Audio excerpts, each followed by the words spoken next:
In this Trades Panel guide, we'll walk through how to plan and schedule work within a job using anticipated dates, and how to assign your team members once you're ready to book the work in. Start by heading to Jobs and opening the job you want to schedule. Scroll down to the Job Items section and expand the job item you're working on. Within the job item, you'll see a tab called Anticipated Dates. Anticipated dates are used to plan when work is expected to take place based on your overall project timeline and customer commitments. Scheduled dates, on the other hand, represent when the work is actually booked in with specific staff members.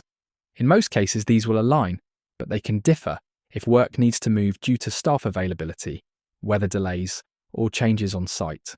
From the Anticipated Dates tab, you can select the expected start date for the job item and enter the number of staff needed for each line item. Trades Panel will split the total time between the workers assigned. If things change later, you can easily adjust this. Nothing is locked in. Once entered, Trades Panel will automatically populate anticipated dates for all line items within that job item, helping you plan quickly and consistently. If you prefer more control, you can also set anticipated dates at a line item level.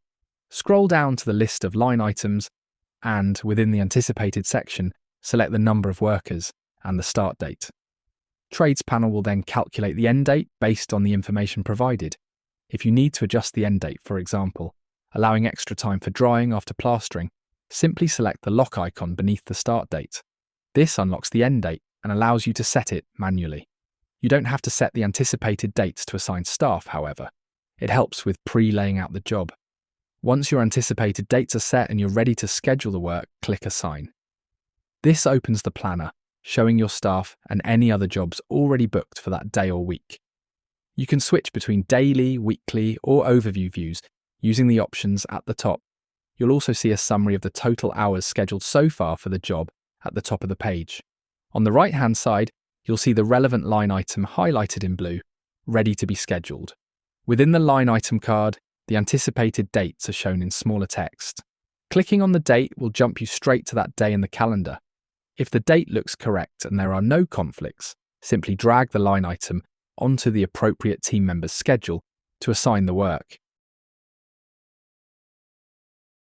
Once dropped into place, the line item is scheduled and assigned, turning planned work into confirmed, staff-scheduled activity.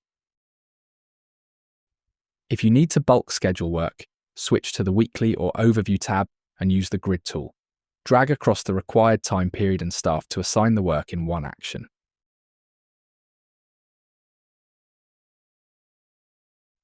To unschedule an event from a staff member, simply click on the event and press Delete. Alternatively, you can press the More Options button located within the item card and either unassign the individual line item or select Manage Assignees.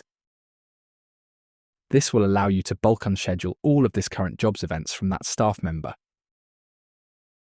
In the top right corner, you can also switch to List by Item view. This allows you to schedule work by your stages, for example groundworks first, followed by brickwork. Below the planner, you'll also see any unassigned items from other jobs, giving you complete visibility of outstanding work across your schedule. And that's how to plan, schedule and assign work in Trades Panel. For more tutorials and walkthroughs, visit the Quick Start Guide section in the navigation bar.